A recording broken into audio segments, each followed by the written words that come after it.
우리가 그동안 이제 이러면 안 돼. 예를 들면 야 돈을 벌었으면 주주에게 환원해야지. 하고 지배 구조도 개선하고 그리고 해야지. 고객 돈을 그렇게 함부로 이렇게 쓰면 안 되지. 항상 보수적으로 튼튼하게 운영해야지라고 했던 모든 원칙을 다 위배하고 다 깨뜨리고 자기의 이익을 위해서 몰두했던 그 젊은 날의 워렌 버핏이 이때 잘한 거네요. 세상의 모든 지식 언더스탠딩. 네. 자 오늘도 언더스탠딩이 가져온 재미있는 책 예. 기대 많이 하고 계시죠? 예, 여러분은 하는 거 아무것도 없이 재미있는 콘텐츠만 쏙쏙 빼먹는. 네. 저도 언젠가 여러분처럼 이제 방송 진행 안 하고 여러분처럼 시청자로서 똑바로 안 해 이 친구들아 이런 거나 하고 그리고 재밌는 거 있으면 그냥 쏙쏙 빼먹는 그렇습니다. 그런 인생을 조만간 저도 살고 싶습니다. 네. 자 오늘은 여러분께 또 드려야 할 말씀이 몇 가지 있죠? 예, 시작하기 전에 우리 미니빈스 로스터리, 네.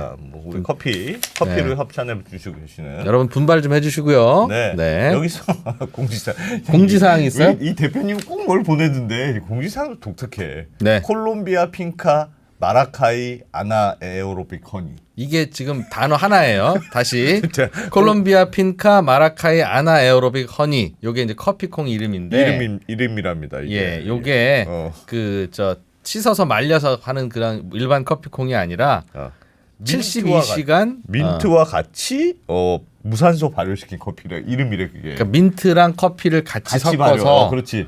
일종의 이제 버무린 김장 같은 그런 그렇습니다. 느낌입니다. 그렇습니다. 72시간 동안. 그래서 커피에서 민트 향이 나는 커피라니까. 네. 그 네이버에서 미니빈스 로스터리에 가면 요 신제품 나왔다니까 한번 뭐 관심 네, 있으신 그렇게 해주십시오. 네. 여러분들이 꾸준히 잘 사주시면 이런 신제품 같은 거. 이름이 이렇게 어려서 이걸 어떻게 팝니까 이거 나 진짜. 네. 솔직히 말해서는 그런데. 김수환무 거북이와 두루미 이후에 콜롬비아 핀카 마라카이 아나 에어로빅 허니. 야, 네, 진짜 이거는 진짜 너무 심하다. 어디 이렇게 복잡해도 한번 사볼 테면 사봐 라는 느낌인 것 같죠? 그럼 예. 고맙습니다. 아무튼 미니빈스 로스터리 대성하시고 네, 언더스탠딩의 이 북 언더스탠딩을 도와준다는 이름만으로 네. 저희가 그냥 완전히 몸바쳐서 열심히 홍보하는 기업입니다. 네. 그리고 저희 뒤에 보이시는 네. 드림 플러스 보이시죠? 예. 저희 법무법인은 이름이 바뀌었습니다. 그새 법무법인 D라이트에서 DLG로 정신 없다 진짜. 그럼 우리가 지금까지 광고해드린 건 뭐가 됩니까? 실수. 네, 여러분 우리가 이렇게 정신 없어요. 네, 글로벌로 진출하면서 이름 바꿨다고 하니까 법무법인 DLG. 네, 스타트업 전문 법무법인입니다. 예, 붙으면 항상 이기는 법무법인이죠. 그렇습니다. 네. 자 이제 본론으로 들어가 볼까요? 예, 오늘 준비해온 책은 버크셔 해서웨이의 재탄생이라는 책입니다. 네. 네. 오늘은 역자분을 직접 모셔서 한번 책을 그냥 거의 안 사도 될 만큼 저희의 컨셉입니다. 네. 예. 속속들이 한번 들어보겠습니다. 네. 일단 소개해드리죠. 인디벤처스 유한책임회사의 변영진 대표님. 어서 오십시오. 어서 오세요. 안녕하십니까. 네. 번역하신 분인데 명함을 보니까 대표님이네요. 벤처스 파운더 앤 CEO라고 되어 있네요. 네.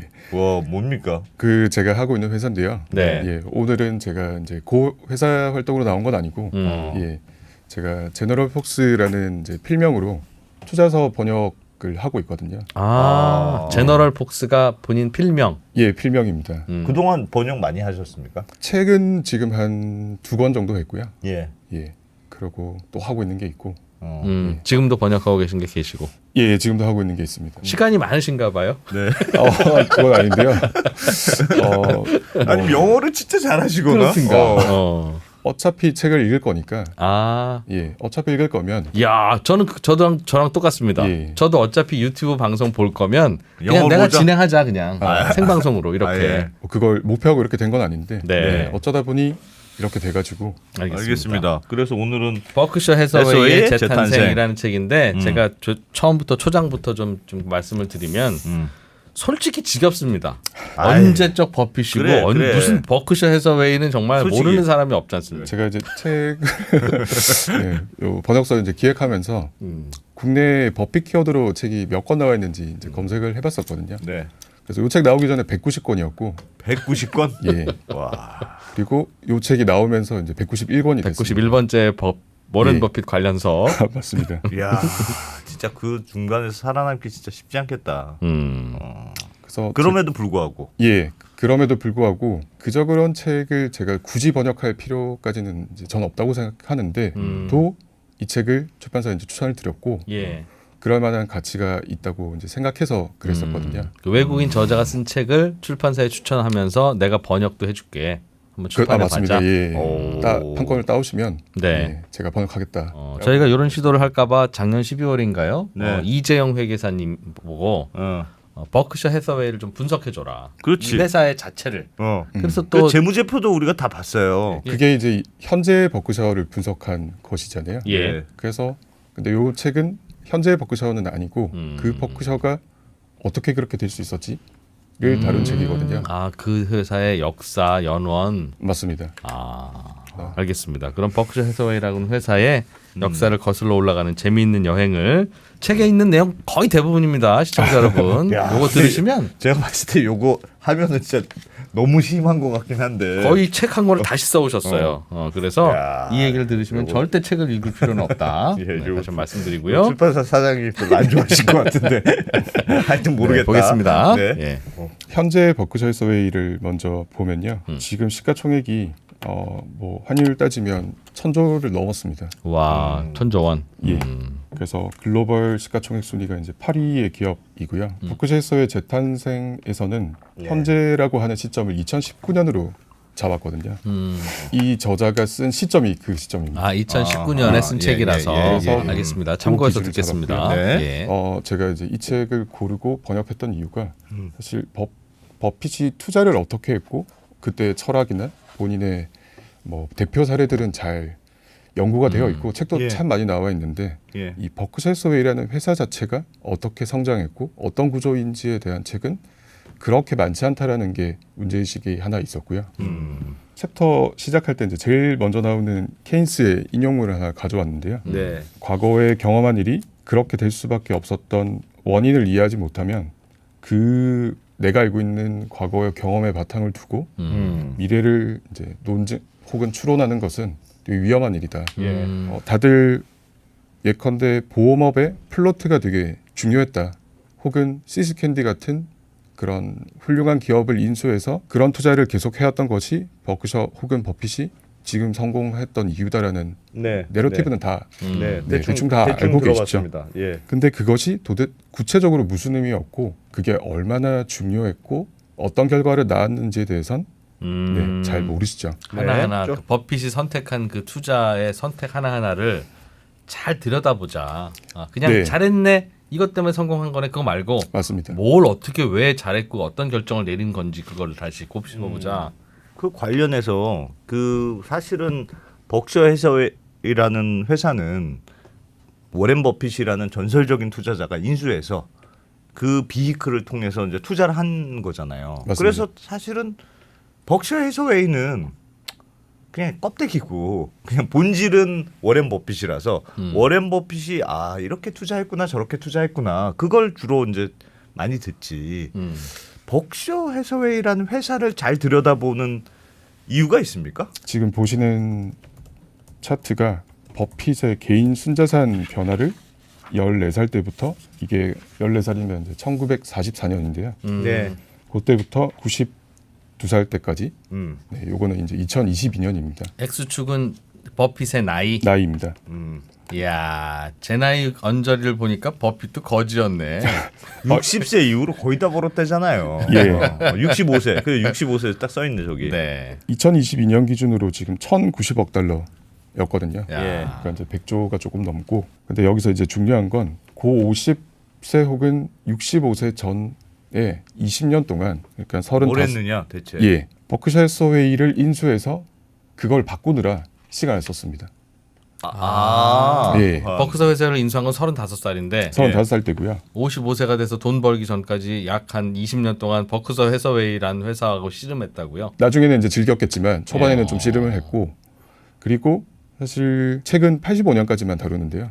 그때 섬유 사업을 중단해서 그게 이제 좀 중요한 마일스톤이니까 섬유 사업을 하던 버크셔 해서웨이는 끝났고 이제 버핏의 어떻게 보면 금융지사 지주 회사가 된 버크셔의 이제 이막이 펼쳐지는 시기로 그게 85년을 1985년 예. 그 워렌 버핏의 나이로는 이때는 55세였습니다. 55세. 예. 이게 30년 치니까 예. 제가 모든 것을 다 다루기에는 힘들고 네. 그 초반부에 조금 집중해서 네. 먼저 말씀드리고 예, 예. 네. 끝에 가서 하나 말씀을 또 드리겠습니다. 네. 그래서 그 초반이라는 게 말씀드렸다시피 1955년이고요. 예. 버크셔와 해서웨이가 합병해서 이제 탄생했고 예. 자료를 보면 자산 대부분이 유형 자산으로 되어 있었고요. 예. 그러니까 공장이 있어야 되고 음. 섬유를 생산하는 장비가 있어야 되니까 예. 그게 자산의 대부분을 차지했었고 당시의 장부 가치보다도 시가총액이 낮았습니다. 음흠. 그래서 PBR이 0.658 정도에 거래됐었고요. 예. 뭐 이것만 보면 흔히 말하는 이제 저평가주의 정의에 아주 잘 부합하는 회사라고 볼 수 있겠죠. 예. 예. 특히나 1955년부터 1961년까지 7년 동안 다 합산해 보니까 누적 적자를 냈거든요. 예. 그러니까 섬유 사업에서 남들보다 높은 가격을 매길 만한 어떤 브랜드 같은 차별화 요소는 전혀 없었고 없었다. 그런데도 기존 경영진은 계속 배당을 줬어요. 네. 그리고 배당만 한 것이 아니고 자사주도 같이 매입을 했고 요거 두 개를 합쳐서 이거를 이제 주주 환원액이라고 표현해 보면 요 55년부터 61년까지 7년 동안 주주 환원액을 다 합치면 61년 말에 자기 자본의 46.4%나 됐거든요. 예. 적자를 내고 있는데 이렇게 돈을 계속 주주한테 빼버리면 사실 몇 년 지나면 회사가 아무것도 안 남죠. 아무것도 없습니다. 네. 청산하는 것 같은 결과를 낳는데 근데 한편으로 생각해 보면 ROA가 0.5%, ROE가 0.6% 정도였거든요. 그런 회사에다가 계속 자본을 투입하는 것보단 차라리 주주에게- 빼서 그냥 끝내는 예. 게 낫다. 그게 오히려 합리적인 결정이라는 생각도 일면 들기는 합니다. 네. 다만 계속 섬유 사업을 한다면요. 버핏은 1962년에 처음 버크셔 주식을 이제 버핏 파트너십을 통해서 매수를 하고요. 예. 당시에 장부 가치의 3분의 1 정도 시가총액으로 거래되던 상황이었습니다. 그때 순손실이 220만 달러였고 매출은 계속 줄고 있었고요. 그래서 1966년 초 되면은 버핏 파트너십의 버크셔 지분율이 54.3%가 되거든요. 예. 그러니까 이제 사실상 그때 경영권을 이제 인수한 것이라고 볼 수 있겠죠. 그래서 이게 최악의 결정이다라고 많이들 다 회상한다는 내용을 알고 계신데 사실은 우리가 아는 방식으로 멍청한 실수였던 게 맞는데 예. 이 책의 후반부에 가면 왜 더 멍청한 실수였는지에 대해서 어떤 분석이 하나 나오거든요. 그래서 그건 나중에 말씀드릴 거고 1965년으로 오면 섬유 사업을 일단 정상화하는 게 버핏이 마주한 과제, 제일 큰 과제였을 것 같습니다. 적자니까. 예. 예. 섬유 사업은 65년에 인수하고 나서도 20년 동안이나 계속 유지하거든요. 결국 예. 85년에 접게 되니까 예. 뭐 이게 정설인지는 모르겠지만 사실 고용을 많이 하던 이제 공장이니까 예. 이것을 폐쇄했을 때 지역사회에 어떤 충격을 줘서 여론이 안 좋아지는 것을 좀 꺼려했다라는 얘기는 제가 책에서 본 적은 있거든요. 아. 근데 이게 정설인지는 모르겠습니다.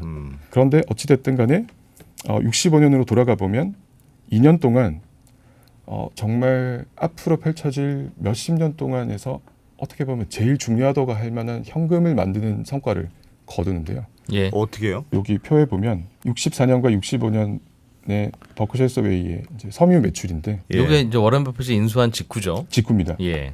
매출은 뭐 그냥 대동소이합니다. 예. 네, 큰 차이가 없고 오히려 1.4% 정도 줄었는데요. 감소했는데. 네. 네, 매출 원가가 10.3% 줄어듭니다. 원가가 줄었네요.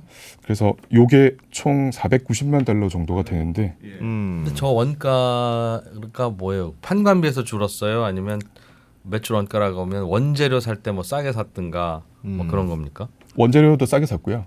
그 가동률을 줄였던 걸로 알고 있습니다. 아, 가동률을 줄이고. 그 야근 같은 거 하지 말고 낮에 와서 한 5시간만 일하고 빨리 예. 가.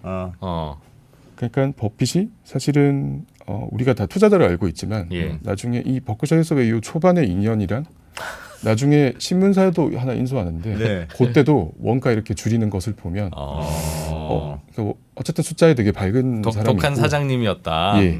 어디가 병목이고 이게 어떤 비용을 계속 발생시킨다라는 것을 정확히 이제 분석했을 거라고 이제 생각하는 예. 거고요. 예. 그래서 요걸 가지고 요 덕분에 매출 원가를 10%나 줄여버리니까 65년과 66년에는 드디어 흑자를 냈습니다. 그래서 여기에다가 실제로 현금으로 나간 비용이 아닌 법인세 비용이랑 감가상각비를 더하고 자본적 지출을 빼면 이제 잉여현금 흐름을 구할 수 있는데 예. 이게 요때 2년을 합쳐가지고 940만 달러 정도의 현금을 이제 만들어 버린 거죠. 그 현금이 중요한 역할을 하게 됩니까? 맞습니다. 어. 아주 중요한 역할을 하고요. 요때 사실 버크셔의 경영권을 버핏이 얼마에 샀는지를 계산을 해보면 820만 달러 정도를 투자한 거거든요. 이야, 그거 진짜 대단하네. 쓴 돈이 820만 달러인데 이거 투자 잘못했다고 했는데 회사를 비용을 줄여서 2년 만에 내가 들인 돈보다 더 많은 현금을 현금을 만들었다. 만들어냈습니다. 물론 이제 지분율이 절반 정도였으니까 예. 나머지는 반 정도는 다시 다른 사람 돈이긴 한데 예. 어쨌든 만들어낸 거죠. 예. 기존의 경영진이었다면 이 현금을 일단 못 만들었을 테고 만들었다 하더라도 배당했겠죠. 네. 예, 자사주 매입한 데 썼겠고. 음. 근데 버핏은 그 돈으로 뭘 했습니까? 네, 밑에 표에 이제 나와 있습니다. 우선은 부채를 갚아서 250만 달러 정도 회사채를 상환해서 버크셔는 이때 이제 무차익 기업으로 전환합니다. 예. 네, 그래서 이자 비용을 더 이상 안 내는 상태를 네. 만들어놨고요. 이걸 가지고 자사주도 조금 샀는데 290만 달러 정도를 고해에 유가증권을 샀습니다. 그러니까 예. 주식을 산 거죠. 투자를 한 거예요. 투자를 했습니다. 66년에 보면은 또 250만 달러 정도를 더 취득했고요. 예. 합계해 보면은 지금 거의 500만 달러 정도를 유가증권에 투자했는데 만든 돈의 절반 정도를 지금 주식 사는데 써버린 거죠. 어려운 섬유회사를 사들여서 흑자 전환을 시킨 다음에 거기서 생기는 현금으로 투자를 시작했다. 맞습니다. 섬유 사업을 확대하거나 설비 투자를 하거나 직원을 그렇지 뽑거나 않고. 디자이너를 뽑거나 한 것도 아니고 또 주주들에게 배당한 것도 아니고 예, 슬슬 회사의 성격을 바꿔가기 시작했다는 거죠. 맞습니다. 그래서 이 책에서 좀 전제 혹은 가정하는 것 중에 하나는 그러니까 실제로 그렇게 성과가 나왔지만 버핏은 주식 투자의 신이라고 가정하는 거거든요. 예. 이때는 또 버핏의 젊은 시절이잖아요. 예. 버핏이 1957년 그러니까 27살 때부터 1969년 39살 때까지 운영했던 버핏 파트너십이 그 연평균 투자 수익률이 29.5%였습니다. 그러니까 그거를 13년 동안 운영했으니까 이게 30배가 된 거거든요. 네. 저 회사와 다른 저 회사 다른 비글입니다. 별도의 예, 투자 회사도 있었는데 맞습니다. 투잡이었군요. 버핏은. 예. 어느 시점까지는 투잡 예. 아니고 한 4잡 정도 된 것 같습니다. 네. 예, 그래서 이때 취득했던 주식 그래서 못 샀는데 그게 궁금합니다. 예, 대체 그 돈으로 그게 저게 그럼 피같이 모은 돈으로 버크셔 해서웨이 돈으로 산 거예요? 버크셔에서 돈을 산 겁니다. 네. 예. 그래서 이게 고 68년도에 버크셔가 보유했던 포트폴리오 현황이고요. 장부가액이 총 합계가 540만 달러 정도였는데 평가액이 1,180만 달러였습니다. 65년에 처음 주식 샀는데 이게 3년 만에 118% 수익률 낸 거죠. 비중이 제일 높았던 게 아메리칸 익스프레스고요. 지금도 있는 그 카드 회사. 맞습니다. 이거 2위가 스페리 앤드 허친슨이라는 회사인데 요 밑에 있는데 이 회사는 우리가 버핏에 관해서 얘기할 때 빼놓지 않는 시스캔디 말고 하나 더 얘기하는 게 이제 블루칩 스탬프라는 회사가 있잖아요. 네. 그게 이제 경품권을 하는 회사였는데 그거랑 똑같은 사업을 하던 회사였습니다. 그래서 여기가 비중이 2등이었고 3등은 여기 이제 A주와 B주를 보유했던 인베스터스 다이버시파이드 서비스라는 곳인데 네. 여기는 이제 뭐 그냥 제일 쉽게 보면 금융 서비스 기업이었고요. 여기서도 지금 보면은 한 600만 달러를 평가이익을 내고 있는 거잖아요. 예. 예. 그래서 이걸 가지고 67년에 처음 버크셔가 버핏이 지배 아래 들어간 다음에 인수한 회사가 내셔널 인덴너티라는 회사고요. 주식 투자해서 번 돈으로. 요게 보험사입니다. 요게 정말 중요한 의미를 담고 있어서 네. 요 부분은 조금 깊게 네. 한번 보겠습니다. 버핏이 내셔널 인덴너티의 창업자와 만나가지고 15분 만에 인수를 종결지었다라는 얘기가 저게 유명하거든요. 그거예요? 이게 요 회사입니다. 야. 그래서 그때 이제 대화의 흐름이 버핏이 이 창업자가 잭 링월트라는 사람인데요. 회사 얼마쯤 해요? 이렇게 물어본 거죠. 그 링월트가 신문에는 33달러 정도라고 나오는데 내가 볼 때는 50달러 정도인데 이렇게 답을 한 거예요. 네. 그래서 50달러에 샀습니다, 그냥. 그냥 그 말을 듣고 예, 물론 분석 다 해간 거죠. 예. 그래서 70불 이하면 사야 되겠다라고 생각하고 생각했는데. 네가 가격을 먼저 말하라고 했군요. 근데 사실 버핏은 $35 지불할 생각이었다고 하더라고요. 네. 그러니까 $15를 조금 더 낸 건데 예. 그만큼 이 회사에서 지금 뭘 봤다라는 거거든요. 그러니까 10년 전에 그 아까 1955년에 버크셔 해서웨이의 그 재무 상태를 살짝 봤었잖아요. 예. 그때 버크셔가 ROE가 0.6%였습니다. 근데 내셔널 인덴너티는 ROE가 13.3%였거든요. 버크셔는 그러니까 섬유 공장이었을 때는 땅 사야 돼, 혹은 빌려야 돼, 기계 공장 사야 지어야 돼. 돼, 기계 사야 돼, 직원 넣어야 돼, 음. 그리고 그것도 배송해줘야 되잖아요. 그러니까 어디 뭐 리테일 스토어에 넣어야겠죠. 그거 하는데 비용을 다 쓰고 있는데 이 보험사는 얘는 보험사니까요. 내셔널 인덴너티는 사실 내 돈으로 사업하는 게 아닙니다. 그러니까 남의 돈으로 사업하는 거죠. 남의 돈으로 남의 사업하는 돈으로 거죠. 사업하고 뭘 창출을 많이 하는. 보험회사가 원래 그런 거죠. 그렇지, 고객 돈 그렇지. 굴려서 그렇지. 잘 굴리면 내가 먹고 어. 못 굴리면 고객이랑 같이 책임지는. 딱 버핏 입장에서 마음에 들 수도 있었겠다. 내 돈은 아까운데. 응? 버핏이 어. 절대 착한 사람은 아니었던 거예요. 어. 보면 그런 것 같아. 욕심 많고 감정적이고. 뭐 지금이야 몰라도 젊을 때는 네. 그래도 그렇지 아무리 사람 마음에 들어도 어. 그 자리에서 그렇게 15분 만에 딱 아니, 그 인수하러 35불은 진짜 싸게 샀을 때 생각한 거고 내가 얼마 미치면 무조건 산다 하고 있는데 딱 걸려든 거지. 실제로 예전에 인덴너티뿐만 아니라 버크셔가 많이 이제 도는 얘기가 미팅하러 갈 때 버핏이 우리가 생각하는 기업 대 기업의 인수를 위한 미팅에서는 예. 뭐 이렇게 자료 이만큼 쌓아가고 노트북 무조건 들고 가고 뭐 컨설턴트 회계사 다 불러가지고 이렇게 하는 거잖아요. 예. 근데 버핏은 혼자 가거든요. 음. 그리고 종이 하나 들고 간다고 들었습니다. 네. 그러니까 사실 머릿속에서 다 계산은 끝낸 거죠. 그리고 얘기해보고 사기꾼인지 아닌지 정도도 판단하고 그쪽에서 오는 오퍼가 본인이 생각하는 레인지에 있을 땐 그냥 바로 그냥 결정하는 거죠. 예. 진짜 대단한 자신감이다. 조금 약간 불안하면 조금이라도 더 깎으려고 할 것 같은데. 근데 올해 거래를 해보면 예. 물건이 매번 나오는 게 아니거든요. 그러니까 당근이 우리에게 가르쳐주는 많은 교훈 중에 하나가 요거 놓치면 또 언제 살지 모른다. 그 기회가 날아갈 수도 있는 것이다. 그러니까 $10,000 더 깎아서 살려고 하다가 이 그렇지. 물건 안 나온다. 그렇지. 네. 그러니까 예. 그래서 보험사는 이제 남의 돈으로 사업을 하고 그 남의 돈을 지칭하는 개념이 이제 플로트인 거죠. 이게 그냥 딱딱하게 회경으로 번역하면 예. 책임 준비금입니다. 책임 예. 준비금. 예. 쉽게 설명하면 보험사가 보험 계약자한테 보험료를 지금 받잖아요. 미리 예. 받아서. 예. 네. 근데 이 사람이 가령 상해보험이라면 다쳐 상황이 발생해야만 돈을 지급하는 거잖아요. 그렇죠. 예. 근데 그게 언제 일어날지는 모르지만 대비해서 쌓아놔야죠. 예, 대비해서 쌓아놓고 그리고 그 계약자들의 데이터를 분석해서 예를 들면 10년에 한 번 뭐 자동차 사고 나네. 네, 그럼 그걸 가지고 이거에 맞게 그 돈을 굴리다가 네, 그럼 10년 뒤에 보통 계약자가 손해액을 청구하니까 그거에 맞춰서 이제 마련해야겠죠. 그러면 요 보험료는 지금 내는데 보험금은 언젠지는 모르지만 나중에 나가니까 그 시차에서 사실은 보험사가 보관하는 돈인데 투자에 써도 되는 돈인 거죠.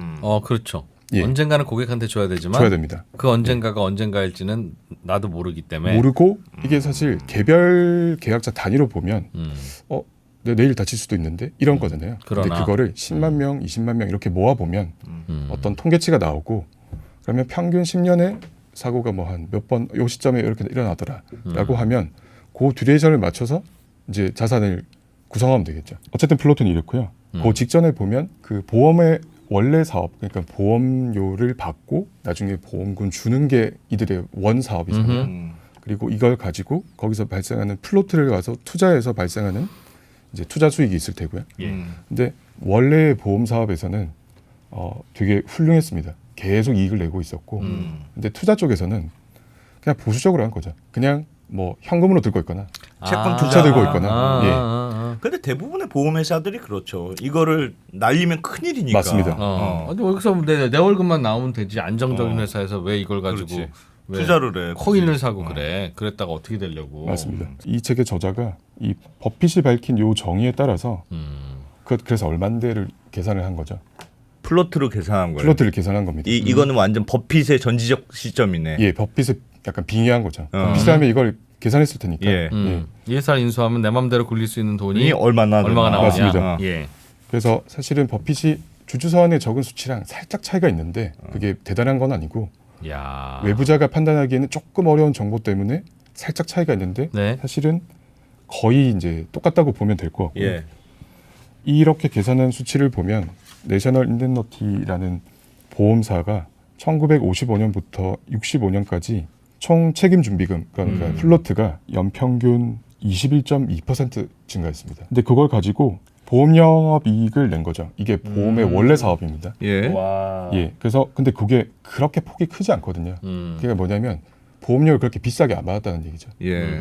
예. 그러니까 계약자들도 계속 갱신해줬고. 예. 근데 그 플로트를 가지고 진짜 좀 보수적으로 투자했는데도 현금이나 국채를 보유하면서 투자 영업이 요게 이제 플로트로 투자해서 발생한 이익을 말하는 건데 네. 요게 더 컸습니다. 보험 영업이익보다. 그 예. 버핏이 저걸 보기에 얘네는 계속 돈이 쌓이는 회사인데 투자를 매우 보수적으로 하는 회사다. 버핏은 그렇게 생각했을 겁니다. 그럼 내가 여기에서 투자를 좀 잘하면 이게 다 얼마야? 예, 정확히 그 포인트입니다. 그 포인트인 거죠? 예. 그래서 보험 영업이익은 이게 단위가 달러거든요. 예. 그러니까 65년에 4만 달러 냈어요. 전사 순이익이 그때 88만 달러였는데 네. 그러니까 보험 영업이익은 마이너스 안 나는 정도만 사실은 했던 거고 예. 근데 투자로 그냥 국채에 투자하고 근데 그게 전체 순이익을 대부분인 거죠. 이 투자 영업 이익을 이렇게 냈는데도 사실 내셔널 인덴너티는 되게 보수적으로 운영하는 보험사였거든요. 예. 그러니까 버핏은 저것을 내가 조금만 바꿔주면 말도 안 되는 비율로 이익을 올릴 수 있다라는 계산을 했을 야, 거고 그걸 이제 보여드리겠습니다. 예. 예. 그 전에 이제 이 책에 보험사 얘기가 꽤 많이 나오기 때문에 예. 요 개념 하나만 이제 짧게 말씀드리고 지나가면 보험사의 본업 그러니까 보험 인수 사업이죠.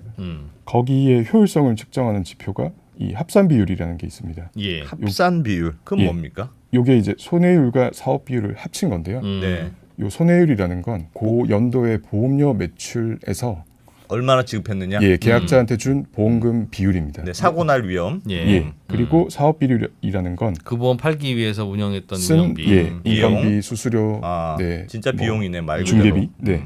그래서 요 두 개를 합쳐가지고 이게 100% 미만이면 이익 보험료 무조건 이익 남는 냈다는 거죠. 겁니다. 예. 요때 거의 100% 미만이었거든요. 음. 100% 미만이면 4만 달러라는 되게 작은 돈이지만 일단 손해는 안 봤다는 얘기죠. 그렇죠. 네. 예. 근데 이게 그럼 너희가 사업하는 데 쓰는 돈은 어디서 왔냐는 거죠. 그거 보험료잖아요. 남의 그렇죠. 돈. 예. 그렇죠. 그러니까 남의 돈을 사실 빌려서 보험 사업을 했는데 음.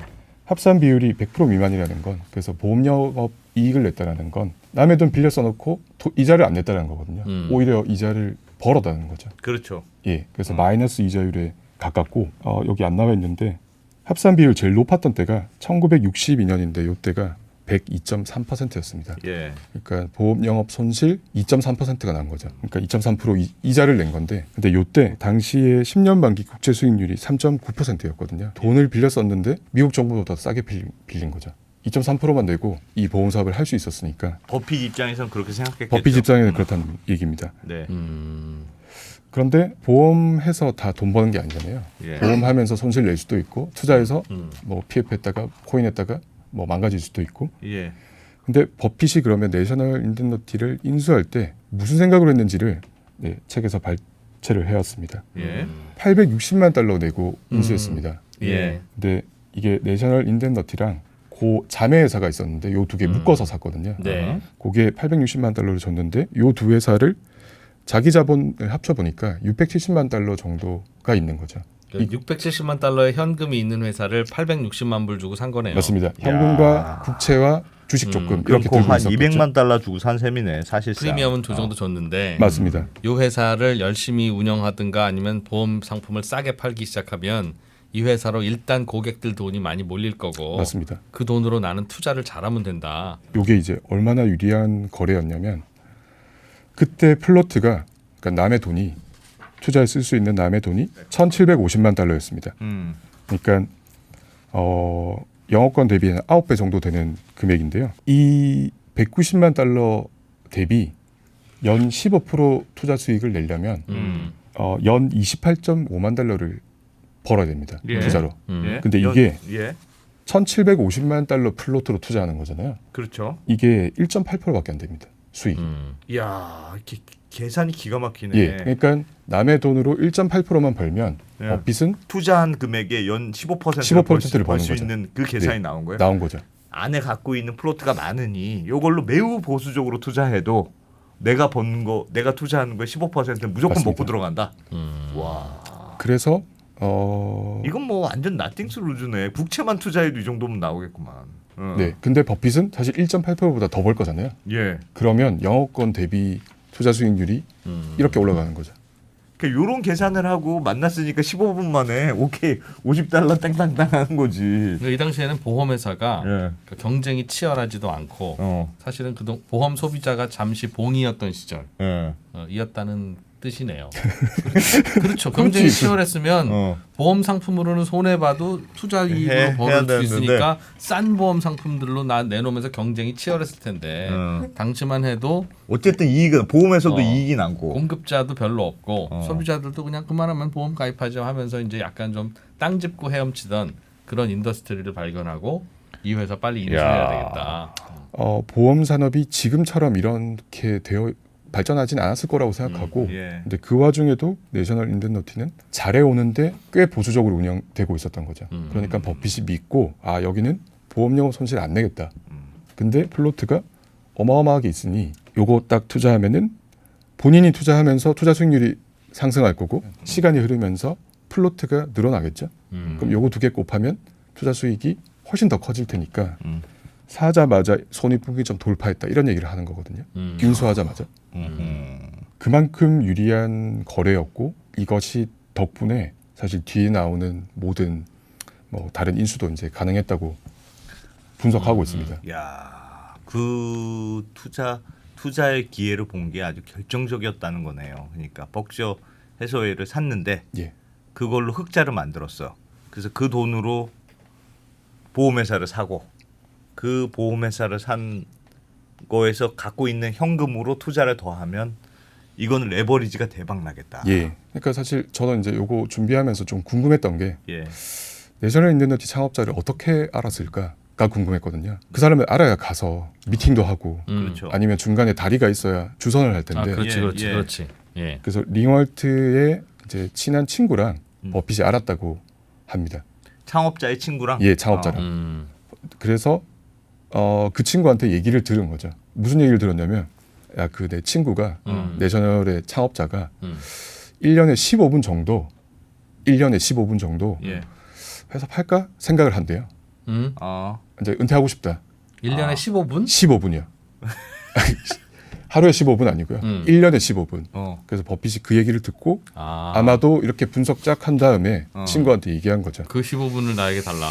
그때가 온 것 같으면 나한테 얘기해달라. 문자는 못 보내니까 이제 전화해라. 간다 바로. 예. 그래서 마음 바뀔까봐 그냥 샀구나. 맞습니다. 그때 들어가서 바로 낚아챈 거고. 그래서 15분 생각했을 때 그 15분이 저는 버핏이라고 꼭 15분 만에 끝낼까를 생각했는데 찾아보니까 그게 아니고 이놈 마음 바뀌면 안 돼. 예, 요 내셔널 요 분이 창업자가 15분 동안 약간 이제 흔들리는 거예요. 예, 이제 약간 파이어 하고 싶은 거죠. 가서 이제 힘들기도 하고 나 별장 사고 그만할까? 좀 놀고 싶은데 찰나의 순간인데 그거를 절친한테 부탁해서 알려줘. 그래서 미팅 예. 잡아가지고 그래서 잡았다고 하고요. 그럼 15분 넘게 협상했으면 안 됐겠네. 협상 좀 길어지면은 그런 것 같습니다. 아이 나안 팔아. 씨. 내가 1년 계속 또 할래. 기다려야 되거든요. 예. 아마 추가 지불한 게 정확한 계산은 아니지만 100만 달러 정도에서 200만 달러 사이일 것 같은데 그 정도면 예. 이 지금 플로트가 1,750만 달러가 딸려오니까 이거 된다. 예. 생각하신 것 같아요. 어마어마한 확신이구나. 예. 그래서 요 버크셔에서의 재탄생 책은 여기서 한 발짝 더 나아가서 예. 그 돈 어디서 가져왔는데를 분석합니다. 그 돈은 어디서 가져왔는다가 무슨 말입니까? 인수 자금 어디서 가져왔냐는 거죠. 어떻게 마련했냐는 거죠. 860만 달러를 샀잖아요. 예. 이거 어떻게 마련했냐는 거죠. 섬유회사에서 한 500만 불 벌었다고 예. 아까 말씀드렸고 그거를 만들어냈고 공잣돈. 네. 그리고 여기서 이제 회사채를 다시 조달합니다. 돈 빌려서. 돈 빌렸습니다. 버크셔 해서웨이 회사채. 버크셔에서 외로. 네, 요게 이제 만기 20년짜리였고 이자율이 7.5%짜리였거든요. 근데 이제 좀 전에 봤을 때 내셔널 인덴너티가 많이 내봐야 2.3% 정도 내는 예, 남의 돈 쓴 대가로. 그러니까 이 돈 빌리면서도 아마 그런 생각을 했겠죠. 내셔널 인덴너티 너무 꿀이다. 예. 아니 그러니까 내셔널 그 보험회사를 발견하고 투자한 거 일단 팔고 현금하고 좀 모자라니까 조금 더 꼬우자. 그래서 꼬아서 산 거 같네요. 근데 이제 부채가 그렇게 크진 않았고, 예. 그러니까 보유하던 아까 그 주식 포트폴리오 봤었잖아요. 네. 그 중에서도 일부를 이제 현금화합니다.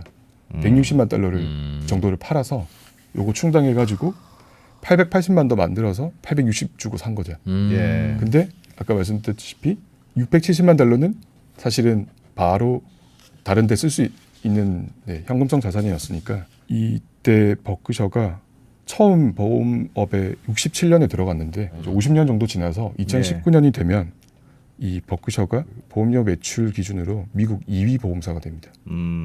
예. 와.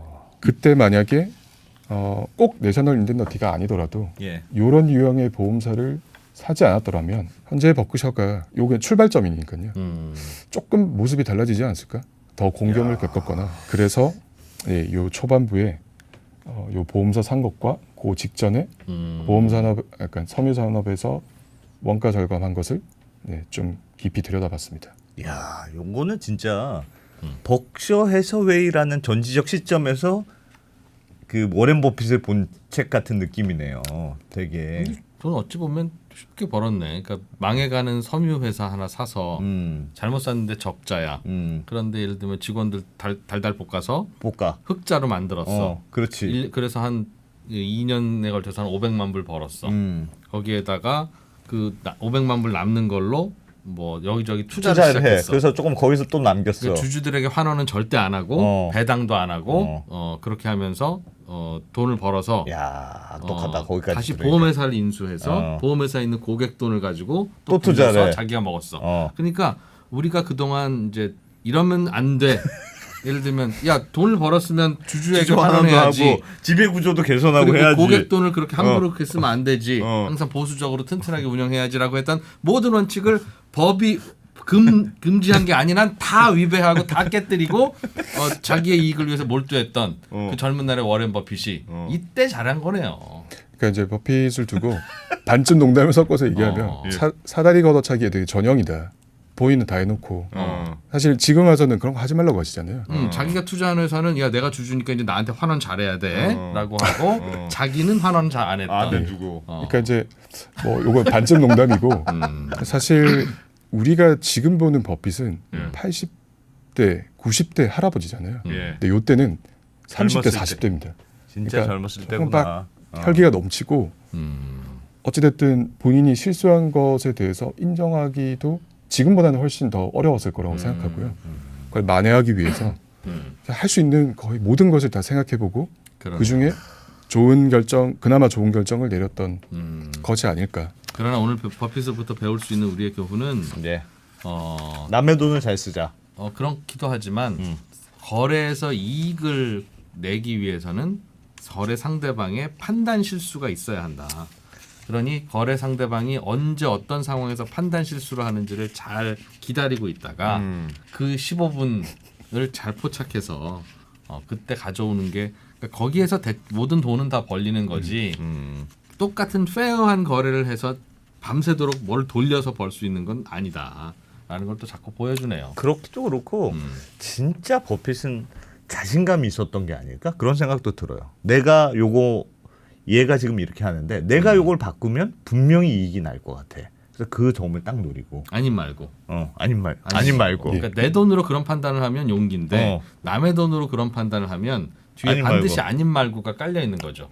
그러니 잘은 모르겠으나 버핏이 이 보험 영업에 있어서 적자를 안 내기 위해서 딱 맞추고 노력한 이유가 적자 나기 시작하면 미국의 금감원이 들여다보는 그런 관행이 당시에 있었던 게 아닌가.